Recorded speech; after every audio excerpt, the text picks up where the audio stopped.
باقی تمام جماعتوں نے، پیپل پارٹی نے، ANP نے، بلکہ BNP نے، جمعیت تک نے کہا کہ دھاندلی ہوئی ہے۔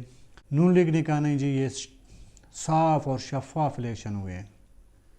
اس ٹائم پیپل پارٹی کا ایک موقف تھا، وہ موقف یہ تھا کہ 2013 کے انتخابات میں پیپل پارٹی پر اٹیک ہو رہے تھے، ANP پر اٹیکس ہو رہے تھے، لیکن مسلم لیگ نون کو پورے پاکستان میں آزادانہ اپنی الیکشن مہم چلانے کی اجازت تھی، کوئی خطرہ نہیں تھا ان کو۔ لیکن 2013 اگر آپ اٹھا کے دیکھیں، اس پہ ANP سب سے زیادہ متاثر ہوئی، جہاں پہ TTP نے ان پہ حملہ کیا، جو کالعدم ہے پاکستان میں۔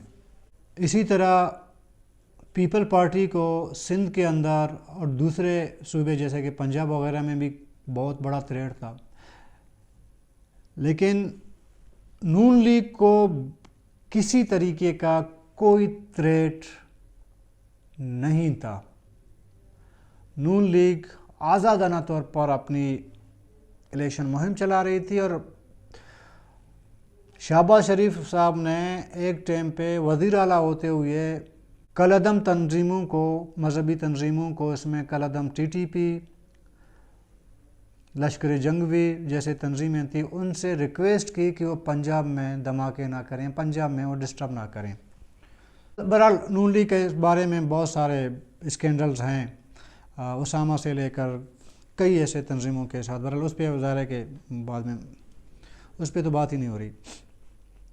کہنے کا مطلب یہ ہے کہ جس پارٹی کو آزادانہ الیکشن مہم کی کھلی چھوٹ ہو اور اگلا مقابل جماعت ہوگا اس کو تھریٹس ہوں، تو یہ بھی تو دھاندلی ہے نا۔ جب میدان میں ایک کھلاڑی کو آپ چھوڑتے ہو کھیلنے کے لیے، اگلے کھلاڑی کے ہاتھ پاؤں باندھ دیتے تو دھاندلی ہے۔ جمہوریت میں تو یہ بھی دھاندلی ہے، ضروری نہیں کہ آپ ٹپا ماریں۔ بہرحال یہ ہے۔ اب ANP نے جمعیت علماء اسلام پہ یہ الزام لگا دیا ہے، اور جمعیت علماء اسلام کے امیر کہتے ہیں کہ جی نہیں یہ شفاف الیکشن ہوئے ہیں۔ اچھا، ایک اور بات جو مجھے کلک کر گئی مولانا فضل الرحمان کی کوئٹہ میڈیا ٹاک میں، اس میں پتہ نہیں یہ مجھے کیوں ایسے کلک ہو رہا ہے کہ مولانا فضل الرحمان صاحب امریکہ سے کہہ رہے ہیں کہ ہمارے اوپر ایک لیبل لگا دیا گیا ہے کہ یہ آئیں گے، پتہ نہیں امریکہ کے ساتھ کیا ہوگا وغیرہ ہوگا۔ ادھر یہ ویڈیو کلپ آپ دیکھیں۔ جب امریکہ اور مغربی دنیا نے افغانستان کے طالبان کے ساتھ صلح کر لی، اب ہم ان کے لیے کیوں ناقابل قبول ہوں گے؟ لہٰذا اس قسم کی سوچ ختم ہو جانی چاہیے، اور یہ جو ہے کہ ہم نے ایک جماعت کو اس لیے کنٹرول رکھنا ہے، اس کو آگے نہیں جانے دینا، یہ سوچ اب ختم، شکست کھا چکی ہے۔ اب راستے کھول دو، اب ہمیں آگے بڑھنے دو، ہم پاکستان کو ان سے بہتر چلائیں گے۔ ہمیں پاکستان چلانا آتا ہے جی، اور ہم دیانتدار لوگ ہیں، خدا کا فضل ہے۔ یہ میسیج دے رہے ہیں مولانا فضل الرحمان صاحب، جو مجھے لگتا ہے بطور صحافی امریکہ کو اور باقی جو پاکستان میں جو سیٹ اپ بیٹھا ہوا ہے، جو چیزیں دیکھ رہے ہیں، ان کو بات کی سیکوینس سے اگر آپ سیکوینس جوڑ دیں تو میں کسی حد تک زاہد خان سے اتفاق کرتا ہوں، کیونکہ اس سے پہلے آپ کو یاد ہوگا جناب مشرف کا دور تھا، شاید جمعیت علماء اسلام کے ایک سینیٹر تھے طلحہ محمود کے ذریعے مولانا فضل الرحمان کی ملاقات ہوئی تھی اسلام آباد میں امریکن سفیر سے۔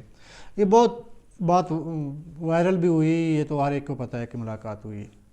اس میں یہ کہا گیا کہ مولانا فضل الرحمان نے امریکن سفیر سے ریکویسٹ کی تھی کہ آپ ہمارے لیے رکاوٹ نہ بنیں، ہم پاکستان کو بہتر چلا سکتے ہیں اور آپ کے ساتھ بہتر تعلقات کر سکتے ہیں۔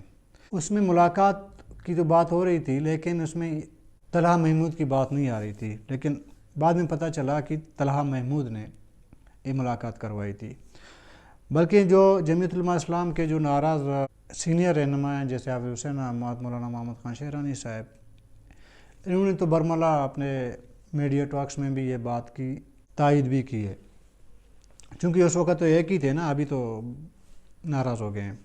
ابھی جو شمولیتیں ہو رہی ہیں بلوچستان میں جو ایکسپیکٹڈ ہیں کہ ہونے جا رہے ہیں، یہ اسی سیکوینس میں دیکھنے ہوں گے، کیونکہ جو لوگ ریجن کو دیکھ رہے ہیں یا ریجن کی سیاست پہ تھوڑا سا اپنا نظر دوڑاتے ہیں تو ان کو سمجھ آتی ہے کہ آنے والا وقت کس کا ہوگا۔ مجھے بظاہر ایسا لگ رہا ہے کہ کوئی بھی ہو بلوچستان سے اسی سیناریو کو دیکھ کر ایک گروپ بنے گا اور جمعیت میں وہ شامل ہوں گے، بشرطے کہ جمعیت کا سلسلہ ایسے ہی چلے جس طرح ابھی چل رہا ہے۔ اب مجھے لگ رہا ہے کہ حافظ حسین احمد صاحب اور مولانا شیرانی صاحب نے ناراض ہونے میں بڑی جلدی کر دی، ان کو جلدی نہیں کرنی چاہیے تھی۔ تو آگے وقت کے لیے ظاہر ہے کہ حافظ حسین احمد اور مولانا شیرانی کے لیے جمعیت میں کوئی ایسا اسپیس نہیں چھوڑا جائے گا۔ اگر یہ خود چلے جائیں مولانا فضل الرحمان کے پاس، وہ ظاہر ایک رستہ نکل سکتا ہے، لیکن پہلے والا اسپیس نہیں رہے گا۔ جمعیت کی اس فلم کے آنے سے بلوچستان میں، خواہ وہ پشتون نیشنلسٹ ہوں یا بلوچ نیشنلسٹ ہوں، ان کو کیا نقصانات ہوں گے، اس موضوع پہ اگر زندگی رہی 1-2 دن میں بھی ایک پروگرام رکھیں گے۔ ناظرین، آج تک کے لیے اتنا ہی، اجازت دیجیے گا، اللہ حافظ۔